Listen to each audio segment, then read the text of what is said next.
Este domingo inicia mayo, 1 de mayo. Desconozco si va a haber desfile del Día del Trabajo. No tengo ni la menor idea. A lo menos no lo consigna la prensa nacional. Supongo que no habrá en ninguna parte del país o cosas de ese tipo.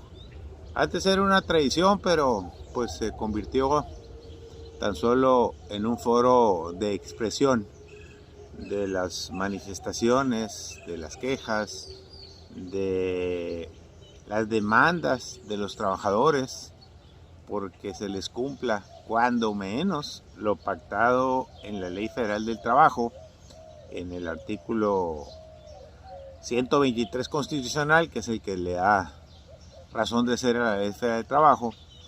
Y pues bueno, siempre había sido un día de protesta, de quejas, de sacar el fuá, de poder expresar lo que quieran frente a los gobernadores de los estados, cuando eran en las capitales sobre todo, y frente al presidente de la República.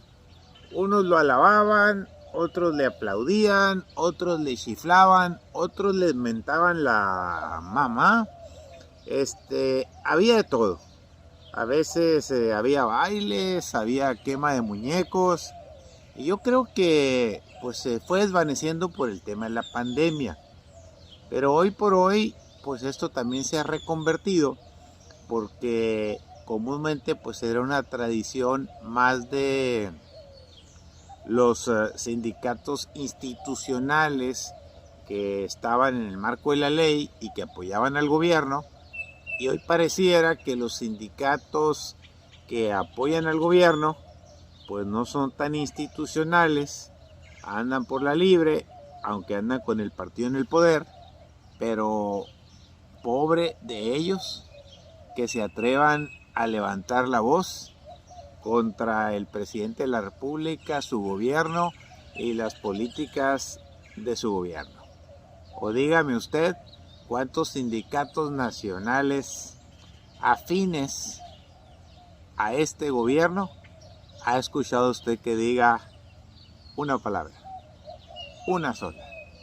Y no me diga que las condiciones han cambiado radicalmente, que viven ahora como si vivieran en Las Vegas, que ganan como si fueran jeques árabes o que tienen muchísimas mejores prestaciones que las que han tenido los trabajadores toda la vida en nuestro país.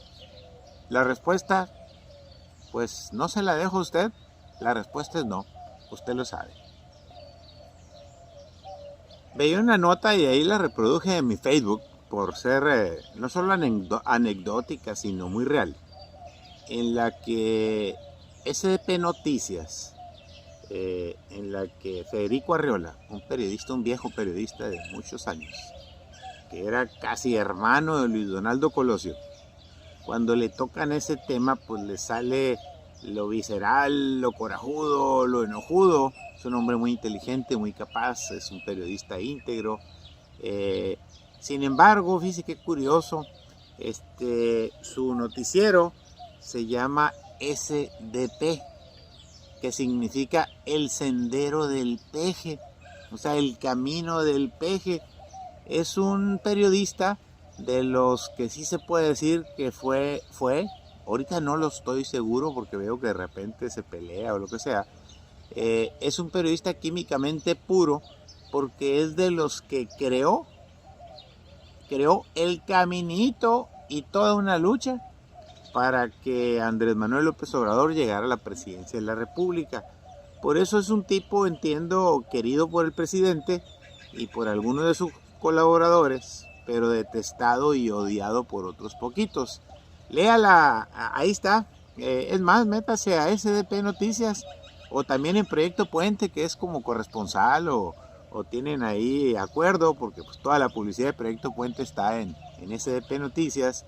Y viceversa, quiero pensar que en la página de Proyecto Puente está publicidad de SDP Noticias y seguido en ocasiones Proyecto Puente en Sonora entrevista a Federico Arriola y da sus puntos de vista. A mí lo que me gusta de Federico es que no tiene pelos en la lengua. Es decir, es un tipo que te dice lo que piensa, le vale madre todo, cómo lo dice.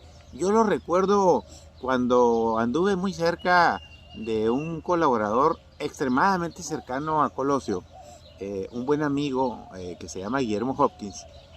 Yo recuerdo que iba Federico Arriola y también Ciro Gómez Leiva a su departamento a hablar con él, a platicar con él, a ver qué decía Donaldo, qué pensaba Donaldo, antes de que fuera candidato presidencial. Nadie me lo va a contar porque yo estaba ahí, en ese departamento. Un saludo a Guillermo Hopkins. Espero que lo tome por la buena. No es infidencia ni es una indiscreción. Simple y sencillamente es una demostración de la calidad de Federico Arriola y de Ciro Gómez Leiva, de que estaban con Luis Donaldo Colosio. Y ahí él hace un análisis muy duro, porque como ya todo el mundo vio, particularmente los de la 4T, que Luis Donaldo Colosio Riojas, sin mover un solo dedo, está empatado con Marcelo Ebrard en las encuestas nacionales que tienen todos los medios, o la mayoría de los medios, pero también tiene la 4T hacia adentro, ya se dieron cuenta.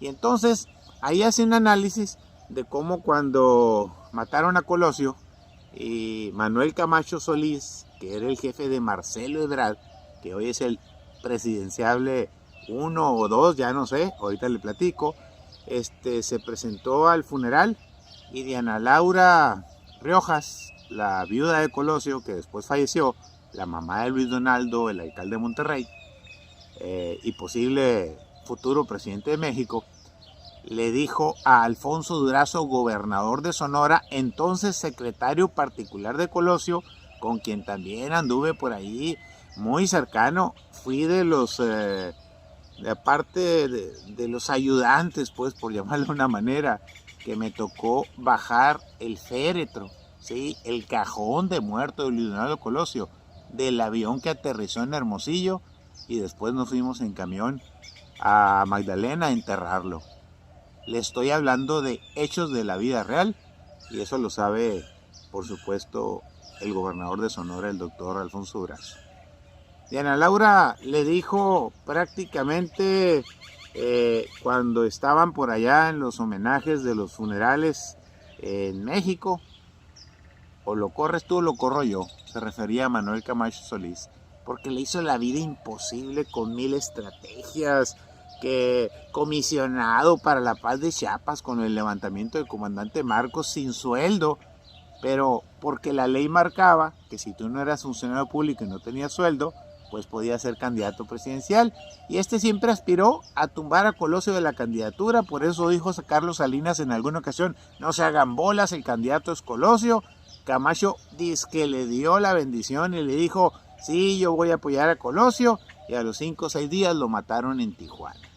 Es una historia en la que difícilmente sabremos toda la verdad algún día, pero no deja de ser apasionante, particularmente para los sonorenses, y al leer eso, pues te llama la atención, pues porque ¿qué va a pasar con Marcelo Ebrard? Y el artículo lo explica claramente, divide y vencerás, intentará convencer a Colosio una vez más de que en vez de que sea candidato presidencial, porque está muy chiquito, está muy jovencito, que se vaya mejor de senador y que busque la presidencia después por allá dentro de 6 años.